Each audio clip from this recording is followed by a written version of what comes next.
మీకు ముక్కు మీద కోపం ఉంటుంది. ఎవరైనా ఏదైనా సలహా ఇస్తే దాన్ని అసలు స్వీకరించరు. మీ వేలో మీరు వెళ్ళిపోతారు.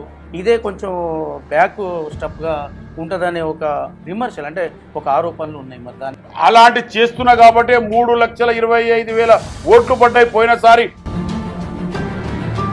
పార్లమెంట్ నియోజకవర్గ పరిధిలో పార్టీ నాయకత్వంలో సమన్వయ లోపం ఉంది అనేది బాగా వస్తుంది. అంటే మీ పట్ల ఇప్పటి వరకు అంటే ప్రస్తుత పరిస్థితి ఎలా ఉంది? సీతారాం నాయక్ చేశాడు, కవితమ్మ చేశాడు. బలరాం నాయక్ అనే వ్యక్తి అనే అభ్యర్థి డబ్బుల విషయంలో బాగా పిసినార్తనం చేస్తాడు. వాళ్ళ పార్టీ నాయకుల్ని కూడా డబ్బుల విషయంలో నమ్మడు. అందుకే ఆయన 2 సార్లు కూడా ఓడిపోవడానికి కారణం అనే విమర్శలు. మరి నేను నిజం చెప్తే నమ్మనప్పుడు ఎవడో అబద్ధం చెప్తే నేనెందుకు నమ్ముతానండి? వాళ్ళ ఇద్దరి దగ్గర లేనిదేమిటి, మీ దగ్గర గెలుపుకు అవకాశం ఉన్నదేంటి? జగన్ గారికి తీసుకొచ్చి తెలంగాణ వాళ్ళ మీద రాళ్ళు విసిరేసి ఫైరింగ్ చేయించాను నేను.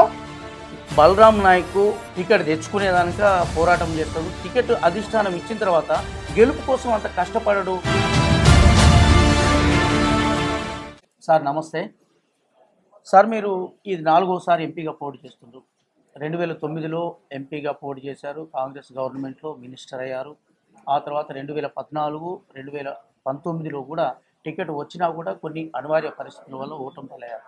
అయితే ఈసారి కూడా మళ్ళీ అధిష్టానం మీ మీదనే భరోసా ఉంచి మీకు టికెట్ ఇచ్చారు. అయితే ఈ గెలుపుపై ఈసారి మీ ధీమా ఎలా ఉంది? తప్పకుండా ఈసారి గెలుస్తామని ఉంది సార్. నేను 2 సార్లు ఓడిపోవడానికి కారణం ఏంటంటే ఆ రోజుల్లో 2 టికెట్లు బై మిస్టేక్గా సిపిఐకి మేము టికెట్ ఇచ్చాం. సిపిఐ పార్టీ కూడా మాతోనే ఉంది. రకరకాలుగా కారణాల వల్ల అయినా కూడా మా గవర్నమెంట్ లేకపోయినా 3 లక్షల చిల్లర ఓట్లు వచ్చినాయి నాకు లాస్ట్ టైంలో పోటీ చేసినప్పటికీ. ఇప్పుడు ఏంటంటే తెలంగాణ ఇచ్చింది సోనియా గాంధీ గారు. 6 డిక్లరేషన్ చేశాం. సోనియా గాంధీ గారు తెలంగాణ ఇస్తానే 9th డిసెంబర్లా ఏది ప్రకటిస్తే అది ఇంప్లిమెంట్ చేసింది. కాబట్టి అలాగనే ఇప్పుడు 6 డిక్లరేషన్ కూడా భారతదేశంలో ఉన్న పిసిసిలో పిలిపించి మాజీ సీఎంను పిలిపించి డిక్లరేషన్ చేయడం జరిగింది. కాబట్టి ఆ డిక్లరేషన్ తప్పకుండా పాటిస్తాం. గ్యాస్ విషయంలో కానీ, మహిళల విషయంలో కానీ, రైతు రుణమాఫీ విషయంలో కానీ, ఏ ఇంద్రమ్మ ఇండ్లు విషయంలో కానీ అన్నీ కూడా మేము పూర్తి స్థాయిలో మేము 6 డిక్లరేషన్కు సక్సెస్ చేసి ప్రజల లోపల తప్పకుండా ప్రజలకు అందిస్తాం. ఎందుకంటే ఆ రోజుల్లో వచ్చి కూడా సోనియా గాంధీ చెప్పింది. ఆ రోజు కూడా ఎయిర్పోర్ట్ దగ్గర శంషాబాద్లో వచ్చి రాహుల్ గాంధీ గారు, ప్రియాంక గారు, సోనియా గాంధీ వచ్చి డిక్లరేషన్ చేసింది. కాబట్టి ఏలాంటి పెన్షన్ గెన్షన్ ఏలాంటి కూడా ఆగవు. అన్ని చేసిన మేనిఫెస్టోల్ వాగ్దానాలన్నీ కూడా నెరవేర్చి తీర్థం పబ్లిక్ కూడా అందజేస్తాం. ఓకే సార్, అయితే మీ పార్లమెంట్ నియోజకవర్గ పరిధిలో పార్టీ నాయకత్వంలో సమన్వయ లోపం ఉంది అనేది బాగా వస్తుంది. అంటే మీ పట్ల ఇప్పటి వరకు అంటే ప్రస్తుత పరిస్థితి ఎలా ఉంది? మా పట్ల ఎలాంటిది ఏమి లేదు. 100% అందరం కలిసే ఉన్నాం. ప్రతి ఒక్క ఎమ్మెల్యేతో నేను మాట్లాడుతున్నా.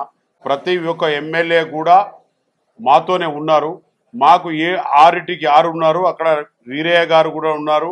అందరూ కూడా మేము కలిసే పని చేస్తున్నాం తప్ప ఎవరో ఏమో మాట్లాడుకుంటారు టీఆర్ఎస్ వాళ్ళు. అది చెప్పే వాళ్ళు ఓట్లు గుంజుకోవాలని వాళ్ళకి సమయం లేదని మా మీద ఒక నిందే పోసుడే తప్ప మా దాంట్లో ఏమి లేదు.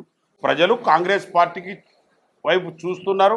6 పథకాలు కానివ్వండి, తెలంగాణ ఇచ్చిన విషయం కానివ్వండి, 100 రోజుల పని కానివ్వండి, ఇవన్నీ కూడా కాంగ్రెస్ పార్టీ ఇస్తుంది.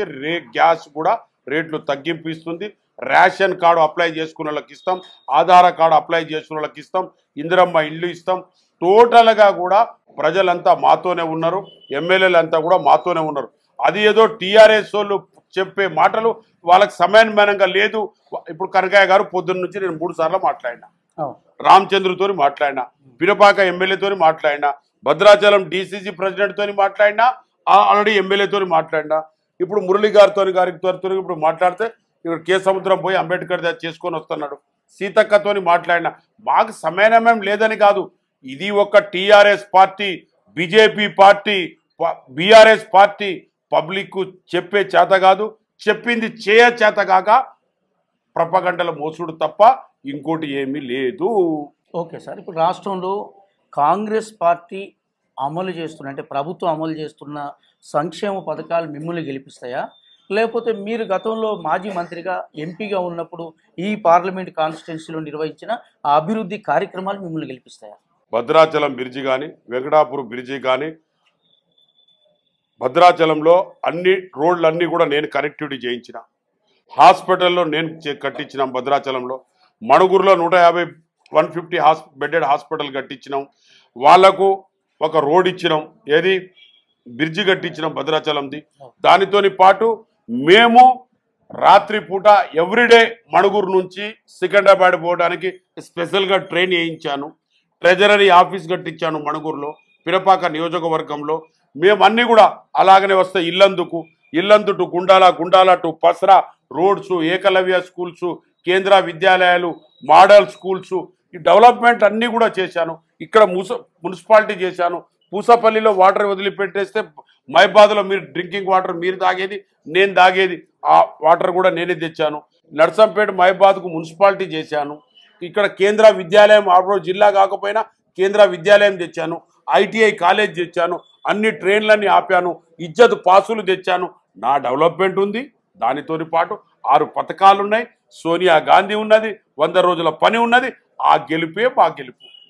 ఓకే సార్, మరి మీకు ముక్కు మీద కోపం ఉంటుంది, ఎవరైనా ఏదైనా సలహా ఇస్తే దాన్ని అసలు స్వీకరించరు, మీ వేలో మీరు వెళ్ళిపోతారు, ఇదే కొంచెం బ్యాక్ స్టెప్గా ఉంటుందనే ఒక విమర్శలు, అంటే ఒక ఆరోపణలు ఉన్నాయి. మరి దానికి ఇప్పుడు నేను చూడండి, నేను నిజాయితీగా పనిచేస్తోండి. నాకు ఎవరైనా కానీ మంచి అడ్వైజ్ ఇస్తే నేను తప్పకుండా ఇస్తా. దాని సందర్భాలను బట్టి కూర్చొని మాట్లాడి మనం కూల్గా ఈ పని చేద్దాం, ప్రజలకు పనికి వచ్చే పని అంటే తప్పకుండా చేస్తాం. కాని పనికి వేరే పని దగ్గర చెప్తేనప్పుడు నాకు ప్రజలకు బాగుపడే. ఇప్పుడు నేను 5,000 గ్యాసులు ఇచ్చాను పోయినసారి మైబాద్ మా హెడ్ క్వార్టర్లో. నేను ఎప్పుడన్నా చెప్పానా? 5,000 గ్యాస్ కనెక్షన్స్, 5,000 ఇళ్ళు ఇచ్చాను. నేను ఇంద్రమ్మ ఇళ్ళు ఇచ్చాను. అన్ని కాలనీలోనే ఇంద్రమ్మ ఇళ్ళు నేను ఇచ్చాను. నేను నిజాయితీగా ప్రజలలో పనిచేసే వ్యక్తిని. ఎవరో వాళ్ళు గిట్టనోళ్ళు చెప్తే నేను దానికి పట్టించుకోను. నేను దానికి రాంగ్ అడ్వైజ్ చేస్తే నేను వినను. మీరు వస్తారు ఇలా చేయమంటారు, పబ్లిక్ ఇష్టపడని, పబ్లిక్ నష్టం చేసే పని నేను చేయను. అలాంటి చేస్తున్నా కాబట్టి 3,25,000 ఓట్లు పడ్డాయి పోయినసారి. గవర్నమెంట్ టీఆర్ఎస్ బీఆర్ఎస్ ఉండగా కూడా 3,25,000 ఓట్లు పడ్డాయి. ఆ రోజుల్లో ఎంతమంది పోటీ చేసినా, సిపిఐ కూడా పోటీ చేసింది. అక్కడ అబ్బాయి కూడా ఆదివాసి చేసినా కూడా నాకు 3,25,000 ఓట్లు పడ్డాయి. నేను ఎందుకంటే ప్రజల మనిషిని, ప్రజలను ఉపయోగపడే పని మీద నేను ఎప్పుడు కూడా విరక్తి చెందను. ఇవాళ నేను చేసిన అప్పటికి కూడా చాలా ఉన్నాయి. ఇంకా మోడికుంట వాగు, అవి ఇవి చాలా కూడా తెచ్చాను. నేను education first, water drinking first, ఆరోగ్యం ఫస్ట్, పిల్లలకి ఎడ్యుకేషన్ తీసుకురావాలి. ఒక 3 అమ్మాయిలు ఉంటారు, వరంగల్ పోయి చదివించుకుంటాడా అంటే ఇంగ్లీష్ మీడియం. ప్రతి మండలానికి మోడల్ స్కూల్స్ కావాలి, ఏకలవ్య స్కూల్స్ కావాలి. దానికి ఈసారి నేను అప్గ్రేడ్ చేస్తాను, ఇండస్ట్రీస్ చేస్తాను. నా నియోజకవర్గం వరకు నేను డెవలప్మెంట్ తప్ప ఈ 10 సంవత్సరాల నుంచి ఏమైనా డెవలప్ చేస్తే చూపించండి. మరి సీతారాం నాయక్ చేశాడు, కవితమ్మ చేశాడు. ఏదైనా 2-4 ట్రైన్లు ఆపారా? లేదో కేంద్ర విద్యాలయం తెచ్చారా? మోడల్ స్కూల్స్ తెచ్చారా? లేదో 4 చెరువులు తెచ్చారా? 4 బ్రిడ్జిలు తెచ్చారా? 4 రోడ్లు తెచ్చారా? రండి, మాట్లాడండి, కూర్చోండి. నేను ప్రజలకు ఉపయోగపడే చేసే పని నేను. లోకల్గా ఉంటే ఎమ్మెల్యే గారు చూసుకుంటారు, మంచి చెడు ఏదైనా ఉన్నా కూడా. నేను ప్రజలకు ఉపయోగపడే పని చేసేందుకు ఎన్నడూ కూడా వెనకాడను. ఓకే సార్, అయితే ఇప్పుడు బీఆర్ఎస్ నుంచి సిట్టింగ్ ఎంపీ, మహబూబాబాద్ మాజీ ఎమ్మెల్యే మాలూత్ కవితకు టికెట్ ఇచ్చారు. భారతీయ జనతా పార్టీ నుంచి కొత్తగా బీఆర్ఎస్ నుంచి పోయిన ప్రొఫెసర్ సీతారాం నాయక్, వీళ్ళిద్దరు కూడా ఎంపీగా పనిచేసిన అనుభవం ఉంది. తెలంగాణ రాష్ట్రం ఆవిర్భవించిన తర్వాత మీరు 2 సార్లు పోటీ చేసినా 2 సార్లు ఓడిపోయింది. ఇది 3వసారి, అంటే తెలంగాణ ఆవిర్భవించిన తర్వాత. వాళ్ళ ఇద్దరి దగ్గర లేనిది ఏమిటి? ఇప్పుడు మీ దగ్గర గెలుపుకు అవకాశం ఉన్నదేంటి? నా దగ్గర గెలుపుకున్న అవకాశం నేను చెప్తా. ఆ రోజుల్లో నేను ఎంపీగా ఉన్నప్పుడే తెలంగాణ సాధించాం. ఓకే, తెలంగాణ తెచ్చింది మేము. 60 సంవత్సరాల ఆకాంక్ష. మా ఆడబిడ్డల సొమ్ము తింటున్నారు. గ్రూప్ 1 కానీ, గ్రూప్ 2B కానీ అన్నీ కానీ నష్టం చేశారు. మేము తెచ్చిన తెలంగాణను వాళ్ళ పార్టీ నష్టం చేసింది, లీకౌట్ చేసింది పేపర్లు. 10 సంవత్సరాల నుంచి అన్ఎంప్లాయ్మెంట్ లేకుండా చేసిన తెలంగాణ రాష్ట్రాల యువకులకు, యువతులకు, మా చెల్లెలకు, మా అక్కలకు అలాంటి కష్టపెట్టిన పార్టీలా వాళ్ళు నిలబడుతుంది కాబట్టి ఆ పార్టీ వాళ్ళకు కూడా కొడుతుంది. ఓకే సార్, అయితే ఒక విమర్శ, సద్విమర్శ కావచ్చు, వేరే విమర్శ కావచ్చు. బలరాం నాయక్ టికెట్ వచ్చేదానిక పోరాటం బాగా చేస్తాడు, టికెట్ తెచ్చుకునేదానిక పోరాటం చేస్తాడు, టికెట్ అధిష్టానం ఇచ్చిన తర్వాత గెలుపు కోసం అంత కష్టపడడు, అంత చేయడు, అంత కష్టపడి అంత ప్లాన్ చేసుకోడు అనే ఒక విమర్శ ఉంది. దానికి మీ ఒపీనియన్ ఏంటి? ఒపీనియన్ ఒకటే ఒక ఒపీనియన్. నేను గెలిచిన తర్వాత పని చేయడం నాకు ప్రజలతోని పని. టికెట్లు వచ్చేటప్పుడు అంతే పని చేస్తా, టికెట్ వచ్చినాక అట్లే పని చేస్తా. నేను ఇంతకుముందే చెప్పాను కదా మీకు, ప్రతిపక్షాలు విమర్శనకు వాళ్ళకు మంచోళ్ళ మీద రాళ్ళు వేస్తూనే ఉంటారు, ఓకే, రాయి వేస్తూ ఉంటారు. టికెట్ కష్టపడి ఎంత చేస్తావో కష్టపడి ప్రజలకు పని చేయాలి కదా. మరి వాళ్ళు చేసింది ఏమైనా ఉందా? మరి నేను చేసిన వర్క్లే కనబడుతుంది. పోయి గూడూరులో పోయి చూడండి, కే సముద్రం చూడండి, శాతవాహనం ట్రైన్ ఎవరు ఆపారు, నెక్కొండ పోయి చూడండి, తిరుపతి ట్రైన్ ఎవరు ఆపారు, మరి నేను కట్ట మీద రోడ్ ఎవరు వేశారు, గూడూరులో రింగ్ రోడ్ ఎవరు చేశారు, హైవే నేషనల్ రోడ్ ఇట్లా పోతుంది పక్క నుంచి కురువి నుంచి లెక్క పెడితే అక్కడ నుంచి వచ్చి నర్సంపేట నుంచి కురువి నుంచి సూర్యాపేట. మరి వాళ్ళది ఏదైనా ఉంటే చూపెట్టండి. నిందెలు వేయడం కాదు, చూయించే ఉండాలి. పని చేసినోడు చూయించండి. నేను ఒకటే అడుగుతున్నా, నా ప్రజలకు భిక్షాందేవి అని ఓట్లు అడుగుతున్నా. నాకేస్తే మీకు పని చేసి చూపిస్తా. ఇంతకుముందు చేసిన పనులు ఉన్నాయి, మళ్ళా చేసి చూస్తా. నేను జోలి బట్టి ప్రజలకు ఓట్లు అడుగుతున్నా తప్ప నాకు విమర్శన లేదు. వాళ్ళ పార్టీ మీద నేను విమర్శన చేయను. నేను జోలి బట్టి నా ఓటు నేను అడుగుతా. ఓటు అడిగితే నీకు ఓటు చేసి పెడతా, అంతేగాని వాళ్ళ లెక్క విమర్శన చేసుకుంటా నేను. నాకు ఆ ఓటు వద్దు, నాకు విమర్శన ఓటు వద్దు. నాకు మీరు నేను జోలి బట్టి అడుగుతున్నా, నాకు ఓటు వేయండి ప్రజలారా, మీకు పని చేసి పెడతా. ఎక్కడ పని చేయలేదు చూపించండి. ఇందిరమ్మ ఇల్లు, నా గవర్నమెంట్ ఉన్నప్పుడు ఇందిరమ్మ ఇల్లు ఇవ్వలేదా? ఇదే టౌన్లో నేను 5,000 ఇండ్లు ఇచ్చాను, రోడ్లు ఇచ్చాను, బ్రిడ్జిలు ఇచ్చాను, అన్నీ చేశాను. నేను మున్సిపాలిటీ చేశాను. ఇలా డ్రైనేజ్ సిస్టమ్ రేపు వస్తే డ్రైనేజ్ సిస్టమ్ పెట్టిస్తా. నేను రకరకాలుగా ఇంకా అప్గ్రేడ్ చేయిస్తా. ఇప్పుడు మోడల్ స్కూల్స్ అన్ని తెచ్చాను, దానికి ఇంటర్మీడియట్ డిగ్రీ వరకు చేయిస్తా. సీలూరులో పోయి చూడమనండి. వాళ్ళకు ఏమైనా ప్రతిపక్షాలలో బీఆర్ఎస్ బీజేపీకి సిగ్గుంటే మరి 10 సంవత్సరాల నుంచి ఏం పని చేశారు? జగన్ గారికి తీసుకొచ్చి తెలంగాణ వాళ్ళ మీద రాళ్ళు విసిరేసి ఫైరింగ్ చేయించాను. నేను చెప్పాలంటే చాలా ఉన్నాయి. నేను విమర్శలు వద్దు, పనిచేసే క్యారెక్టర్ నాది. ఓకే సార్, ఇప్పుడు ఎన్నికల్లో గెలవాలంటే కొంత డబ్బులు ఖర్చు చేయాల్సిన అవసరం, అంటే ఈ ప్రాధాన్యత బాగా పెరిగింది ప్రస్తుతం. బలరాం నాయక్ అనే వ్యక్తి అనే అభ్యర్థి డబ్బుల విషయంలో బాగా పిసినార్తనం చేస్తాడు. వాళ్ళ పార్టీ నాయకుల్ని కూడా డబ్బుల విషయంలో నమ్మడు. అందుకే ఆయన 2 సార్లు కూడా ఓడిపోవడానికి కారణం అనే విమర్శలు, అంటే మీరు పోటీ చేసి ప్రచారంలో ఉన్నప్పుడు కాకుండా మీరు ఓడిపోయిన తర్వాత మీ పార్టీ క్యాడర్ నుంచి కూడా వస్తున్న నాయకుల నుంచి వస్తున్న విమర్శ ఇది. మరి దాన్ని సార్ సరిదిద్దుకుంటారా, లేకపోతే అసలు నిజమా, అది అబద్ధమా? అదంతా అబద్ధము. ఇప్పుడు వరకు ఎన్ని మీటింగ్లు అయినాయి? మీరు మహిబాద్ హెడ్ క్వార్టర్లో ఉంటున్నారా? అవును, ఉంటున్నా. నేను ఇప్పుడు శ్రీనివాస్ రెడ్డి గారిని పిలిపించి అంతకుముందు మీటింగ్ చేశానా? రాహుల్ గాంధీ గారి డిక్లరేషన్కు మీటింగ్ చేశానా? అంతకుముందు మీటింగ్ చేశానా? భారత్ జోడో మీటింగ్ చేశానా? రాహుల్ గాంధీ యాత్రకు తీసుకెళ్ళా? ఇవన్నీ డబ్బులు ఎవరు పెట్టి? నా పార్టీకి నేనే పెట్టుకున్నా. మరి నేను నిజం చెప్తే నమ్మనప్పుడు ఎవడో అబద్ధం చెప్తే నేనెందుకు నమ్ముతానండి? మా గవర్నమెంట్ ఉన్నది, మా గవర్నమెంట్ వాళ్ళు ఇస్తారు, వాళ్ళు ఎట్లా ఉంటే అట్లా చూసుకుంటారు. హైకమాండ్ ఉంటుంది. రేపు అడిగేటోళ్ళు నాకు చాలా మంది ఉన్నారు. ఇప్పుడు 4-5 మీటింగ్లు అయినాయి ఈ మధ్య కాలంలో. బిఫోర్ ఎలక్షన్ ఇవారు ఎమ్మెల్యే ఎవరెవరు పెట్టారు? ఇలా పెడుతున్నా నేను. పెట్టేటి ఎప్పుడు అన్నం పెట్టే తల్లి ఎప్పుడు చెప్పదు, పెట్టనోళ్ళు చెప్తే నేను దాన్ని పట్టించుకోను. ఓకే సార్, ఇప్పుడు కేంద్రంలో కాంగ్రెస్ గవర్నమెంట్ వస్తుందా? ఇక్కడ మీరు ఒకవేళ కాంగ్రెస్ గవర్నమెంట్ వస్తే, మీరు ఒకవేళ ఎంపీగా గెలిస్తే మళ్ళీ మంత్రి అవుతారా? క్వశ్చన్ బాగానే ఉందన్న ఇది. కానీ గవర్నమెంట్ అనేది నా ఒక్కరి చేతుల్లో లేదు. ఇది భారతదేశంలో నా నమ్మకం ప్రకారంగా గవర్నమెంట్ ఆఫ్ ఇండియాలో కాంగ్రెస్ గవర్నమెంట్ ఇండియా కూటమి వస్తుందని నేను అనుకుంటున్నాను.